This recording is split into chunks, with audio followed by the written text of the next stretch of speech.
Welcome to the Real News Network. I'm Mark Steiner. Great to have you all with us. You know, as this impeachment process unfolds, the complexity seems to be growing, and the political challenges come into better focus. How do progressives who have been calling for the impeachment process to begin square this with the reality that the state itself, center Democrats and Republicans, and even the security apparatus are now pushing and in some ways controlling this process, even though part of it was progressives in the beginning forcing this issue? There are some, like IPS fellow Jim Pfeffer, who think while we have to proceed with the impeachment, we may be walking into a trap with Trump being cornered and attacked and being able to defend himself. Polls show us that most Americans oppose impeachment, but with each succeeding poll, we see numbers supporting impeachment growing. Trump tweets and his now recorded statements at the UN mission show the real danger that he poses. We need to explore where this is all going, where the impeachment process may take us as a nation. And given the Republicans saying there's never been a quid pro quo and keep bringing up the Bidens, even though most of the press has debunked most of the stuff they're throwing out as those talking points, they're still sticking with many people. Most impeachment people accept that this has always been a highly partisan affair, like Andrew Johnson and Bill Clinton. One could argue now that the one against Trump is also partisan, but that doesn't mean it's not real, doesn't mean it's not justified, doesn't mean it's not right.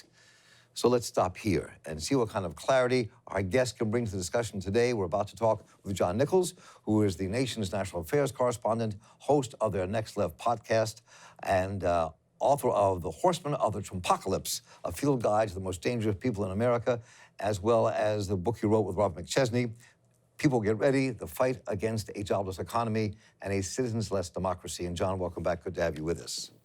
It is a great pleasure to be with you, my friend. And I should also add, John also wrote a book a bunch of years back on impeachment, which is why he's so in demand. And we got to get this interview started so we can go back to his demands. So here, you are the most important demand right now.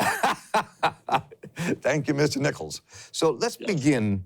I want to take us first to Trump himself. And look at this tweet he threw out, and then look at what he said at the UN mission just the other day. So it's sounding more and more like the so-called whistleblower isn't a whistleblower at all. In addition, all secondhand information that proved to be so inaccurate that there may not even have been anybody else, a leaker or spy, feeding it to him or her, a partisan operative. And then he had this to say at the UN. Who's the person that gave the whistleblower the information? Because that's close to a spy. You know what we used to do in the old days when we were smart, right? With spies and treason, right? We used to handle it a little differently than we do now. So, John, let me just start here. I think it's important to start here because Trump's response, how he's framing this, the kinds of things he says, many people on the progressive side of the spectrum politically have been warning about what he portends. But I would also say that many centrist Democrats, and especially centrist Republicans, have been doing that as well. What he pretends by that statement? Yes. Yeah. Look, I mean, Donald Trump is a desperate man, and he's cornered. He's been caught out. It doesn't mean that he is going to be removed from office. He has the partisan, safeguards in there with the Senate. But there's a very real likelihood that he will be impeached. And he fears that. And so he is striking out at the underpinnings of that potential impeachment.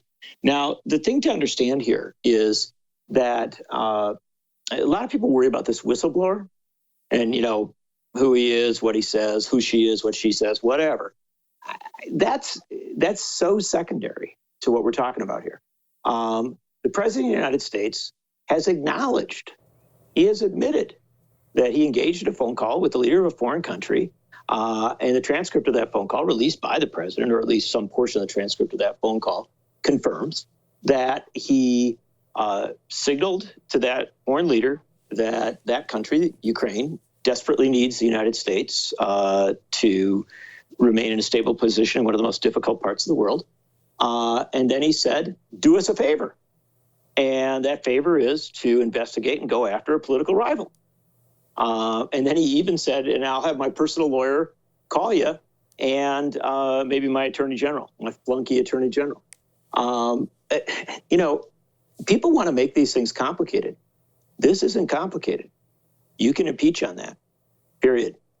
So when you look at, let's say, some of the folks at The Nation, people like Aaron Mate, who have written several articles for The Nation. Sure. You know, Aaron kind of had these tweets, and he tweets a lot, not as much as Donald Trump, but he tweets a lot. This is one of his tweets. He said, the transcripts show Trump's first asked Zelensky to help Barr DOJ probe into Russiagate's origins. Recall that Ukrainians bragged about giving dirt to the DNC, and Zelensky brings up Giuliani, only one mention of Biden, and there's no quid pro quo, not even close, is what Aaron Mate says. Absolutely. So what? So what? So what? I mean, more power to Aaron. I mean, I respect Aaron, and I respect Me too. what he's saying there, but I'm not a lawyer. You know, and impeachment's not a legal process, my friend. It's not like, you know, impeachment's not, you know, going into court and all the lawyers and judges and stuff like that. Impeachment is, do you think that the President of the United States has taken actions that abuse his power for the purposes of advancing his political position? If you think that is the case, and in fact, if you think that he is like more of that as he moves into an election, you have every right, and I would argue a responsibility to impeach him. The same goes for his business dealings, by the way. I mean, I don't understand. I really don't. As somebody who's written several books on impeachment and a lot about it over many years, I think I know the history, I would argue, as well as anyone. Certainly, I've read all the Constitutional Convention notes, the core statements on it, looked at every impeachment throughout history. I don't know why we suddenly think, oh, this is so complicated. It's not. It's not complicated. But let's talk about that for a moment. I mean, because you do know the history, and you've written books and articles about the history, but let's talk about that for a second. So you look back in our history. So Andrew Johnson, that impeachment had to do with mostly the radical Republicans who really wanted Reconstruction to happen, and they went after Johnson. And it was a political act. I mean, he should have been impeached.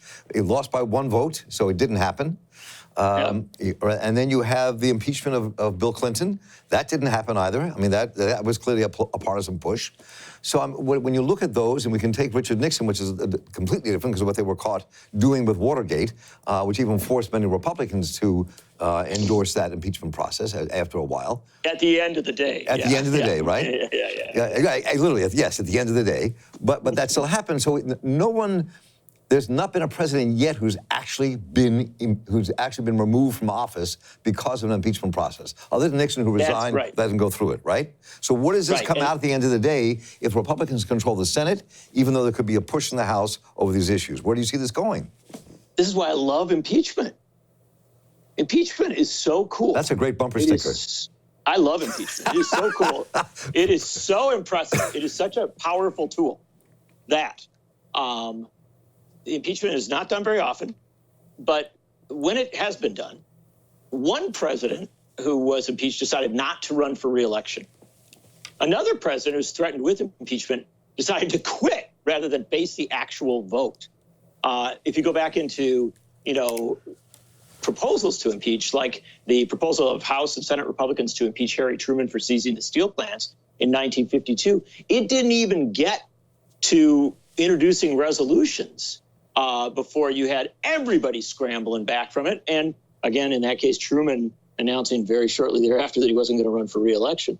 The fact of the matter is, the genius of impeachment is impeachment, not the trial in the Senate.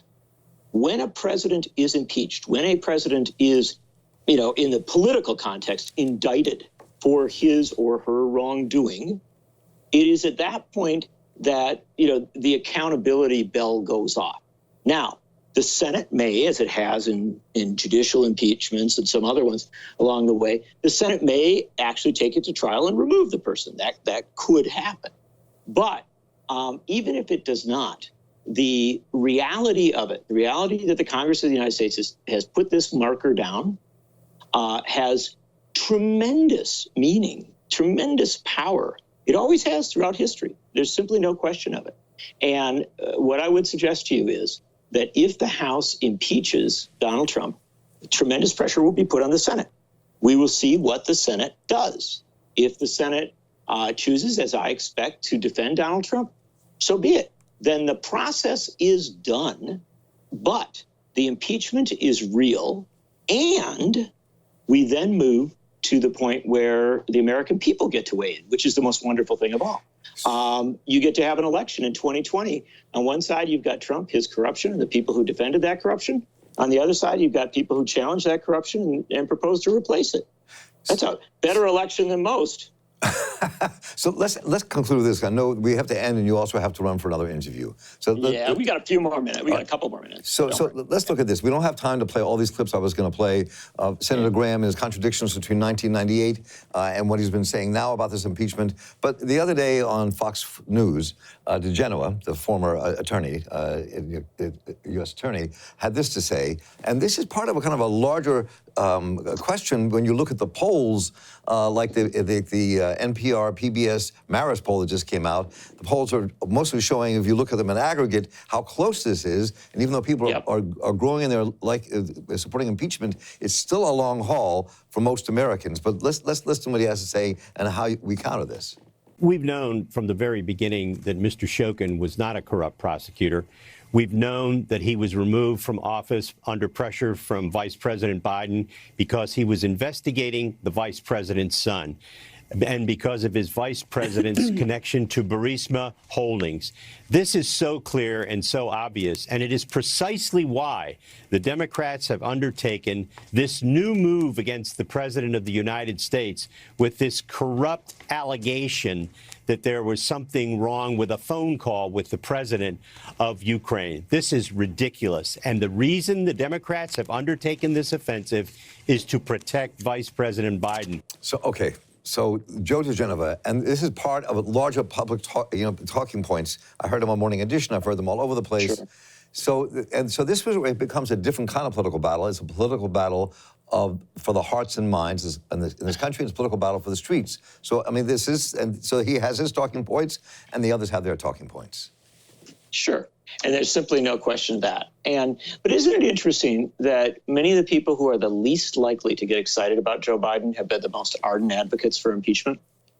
In fact, the person who has literally put a huge portion of his own fortune on the line on behalf of impeachment, Tom Steyer, is actually running against Biden for the Democratic nomination.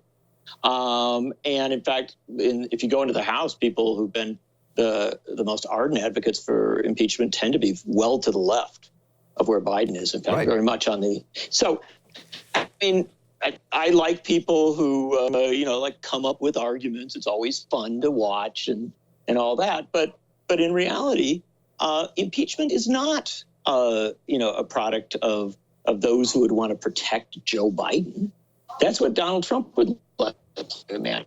I mean, Donald Trump would like you to imagine that everything is always just a partisan game, that's all it is, right? And people disagree and they argue and, but there's nothing real. Here's what I will tell you. Impeachment is real.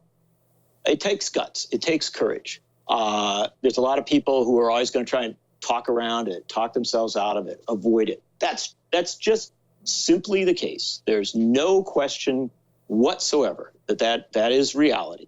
But the deeper reality is that the Constitution sets up a framework for holding presidents to account when we see evidence of what are described as high crimes and misdemeanors. This is narrowly defined, right? It's not some broad statute book. It is narrowly defined as what Congress identifies as actions so threatening to the republic, so threatening to the future of our democracy or our politics, it has to be addressed. We've reached that point. There is simply no question. It's appropriate to impeach Donald Trump. Those who say, oh, you can't impeach Donald Trump because it would be partisan, right? Mm-hmm. On one side or the other, please just step aside. You're not interested in governing. You're just interested in politics, right? But those who do choose to govern, those who believe that when an election is finished, you swear an oath to uphold the Constitution, you might actually want to uphold it, right? Let those people step in. Let them take the risk.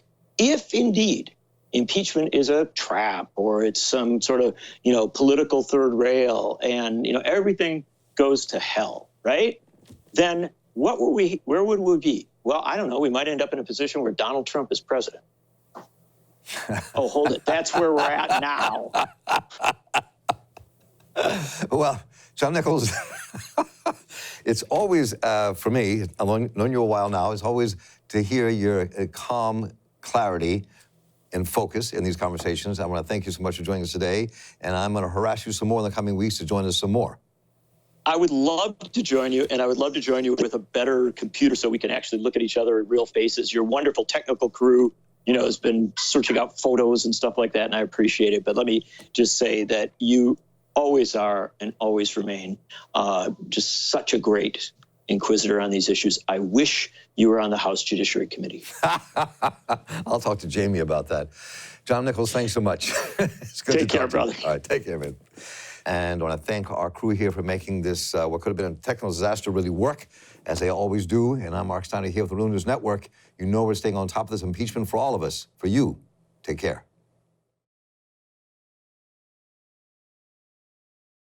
Thanks a lot for watching. Appreciate it. But do us one more solemn favor. Hit the subscribe button below. You know you want to. Stay up on the videos.